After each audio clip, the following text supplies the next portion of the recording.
Competent centre-left leaders seem to like ruining their reputations with horrible foreign policy decision-making. This seems to be a repeated trend. Lyndon B. Johnson, a good president domestically, he launched the war on poverty and made substantial progress on racial issues.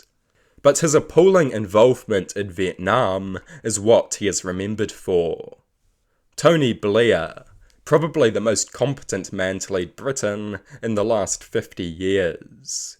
He pushed through progressive policy, ranging from the minimum wage to civil unions. But his legacy is dominated by his idiotic and immoral decision to participate in the Iraq War. Joe Biden. He empowered trade unions and injected life into American manufacturing. But his total failure to get Israel in line will dominate his historic image.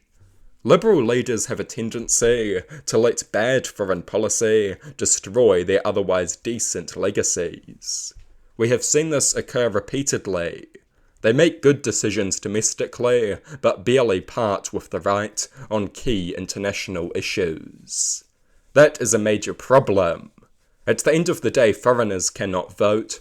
Bad foreign policy is more electorally safe than bad economic or social policy.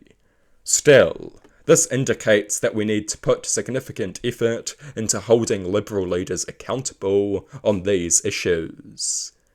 A few social reforms are worth little if they come with a hideous foreign policy attached. Foreign policy may not be a key voter concern, but it should be. More effort needs to be put into making clear the connection between foreign policy and other key factors. A nation's economic conditions, a nation's values, a nation's security, all of these things are heavily dependent on foreign policy. Bad foreign policy jeopardizes peace and prosperity. These should be top voter concerns. This is true for every country.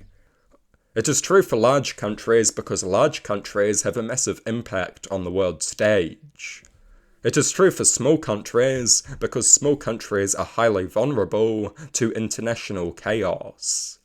A principled and moralistic foreign policy must become a priority issue.